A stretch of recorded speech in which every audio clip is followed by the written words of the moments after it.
ねえ、なんだかさっきからラティーファばっかりペナルティの紙を書いていない？当然ですよ。だってお兄ちゃんにしてもらいたいことを書けばいいんですよね。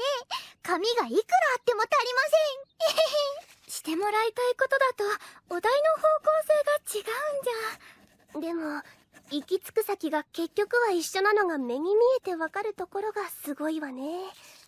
この子の考えたことならハルトにしてもらって恥ずかしいと絶対に思うはずだもの。ラティーファちゃんは喜んじゃいそうですけど。そんなことないよ。私だってお兄ちゃんにしてもらうと思うと恥ずかしいことはあるもん。今はそういうことを書いてるんだから。ラティーファちゃんは一体何を書いてるそれは実際にくじを引いてみてのお楽しみだよ。分かっているとは思うけど、いかがわしいのはダメよ。そこは大丈夫だよ。健全な内容だもん。多分。多分。なんでもないよ。それよりどうしてみんな手が止まっているの？それはなんというか、言い出しっぺの私が言うのもあれだけど、いざハルト君にしてもらって恥ずかしいと思うことを書こうとすると、それだけで気恥ずかしくて手が止まっちゃうのよね。こう書くのを躊躇するというか、ちらり。その通りかな。ええ。だったら今からでもペナルティを変えてもらって構わないのに。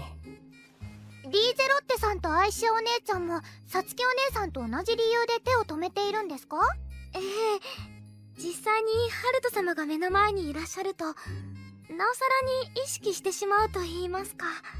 私は違う。ハルトにしてもらって恥ずかしいと感じそうなことが何も思い浮かばない。それは何というか、言い切ってしまうのはすごいですね。例えばこう手を握られたり抱きしめられたりしても平気だと？平気。手を握られたら握り返す。抱きしめられたら抱きしめ返す。わあ、なんで俺を見るんですか？いや、なんとなくお熱いなーって。リーゼロッテさんも驚いて言葉を失っちゃったじゃない。いえ、さすがはアイシアお姉ちゃん。というよりさ、ペナルティの内容はラティーファちゃんが順調に作成してくれているみたいだし、ルールの方もちゃんと決めておいた方がいいんじゃない？何をしたらペナルティが発動するのか。そもそもの経緯からすると、年代の近い友達らしくない言動をした場合にペナルティが発動するということになりそうですが、確かにこれだけだと曖昧ですね。具体的に何が NG かってことよね。まず誰かを呼ぶときに様付けにしたり、あからさまな敬語口調になったりするのは論外。あとはその人が日頃友人に対して用いる口調よりも丁寧に感じられる場合にペナルティ発動というのはどうかしら。要するに現時点で距離感がある相手への口調を丁寧なまま変化させない場合にペナルティ発動って考えておけば OK ね。その場合、ペナルティ発動のジャッジは誰に委ねられるのでしょうか？誰かからペナルティ発動の申し立てがあった場合に、申し立てを受けている人以外からの反対がなければペナルティ発動というのはどう？いいと思います。じゃあ誰か意見はある？ないです。私もないです。同じく。あとは実際にやってみて問題がありそうならブラッシュアップすればいいんじゃないでしょうか。お任せします。よし、なら決まりね。ラティーファちゃん、それだけあればくじの数はもう十分よ。そろそろ始めましょうか。じゃあ最後にこれだけ書いてっと。ではこれよりお互いの親睦を深めるために年代の近い友達らしく振る舞おうゲームを始めます。パチパチパチパチ。なんだか緊張してきました。ラティーファちゃんは一体どんなペナルティを書いたのか。よね。私ともかくリーゼロッテさんはまだ若い未婚の貴族令嬢なわけだし、あまり大胆なことをしちゃうのはやっぱりまずいというか。あら、親睦を深めるのが目的のレクリエーションなんですから、望むところですよ。ただもしも私にペナルティが発動した際はお手柔らかにお願いしますね、ハルト様。ええ、それはまあ。セリアさんとリーゼロッテちゃんアウまさか。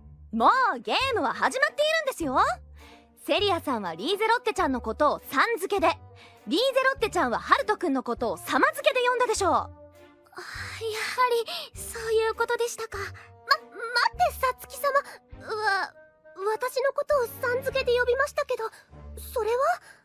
セリアさんは私よりも年上ですから、年代の近い友達らしく振る舞うにしても呼び捨てにするのは少し違うかなと。みはるちゃんも年上の友人である私のことはさん付けで呼びますし、だからリーゼロッテちゃんだけさん付けからちゃん付けに変えてみました。確かに。納得してくれたみたいですね。逆にセリアさんは私のことを呼び捨てで呼んでくれていいんですよ。というより呼ばないとさらにペナルティが発動しちゃいますよ。貴族としての立場で勇者様のことを呼び捨てにするのは心理的な抵抗があるというか。ダメですよ。お互いの身分を忘れて年代の近い友人らしく振る舞って仲良くなろうっていうのが今日のテーマなんですから、とことん無礼講に。そう言ったでしょ。ほら試しに呼んでみてください。さつき。はい、結構です。じゃあ次はリーゼロッテちゃんの呼び方ですね。普段のセリアさんなら親しい相手のことは呼び捨てで呼ぶ感じよね、みはるちゃん。はい、私のこともミハルと呼んでくれていますから。じゃあリーゼロッテちゃんのことを呼び捨てで呼んでみましょう。いいわよね、リーゼロッテちゃん。もちろん。はい、本人の許可も下りたので。じゃあリーゼロッテ。はい。では私はさつきさんの理屈に従ってさん付けで呼びますね、セリアさん。口調もみはるさんに対するものと同様で構いませんので。じゃあよろしくね、リーゼロッテ。よろしくお願いします、セリアさん。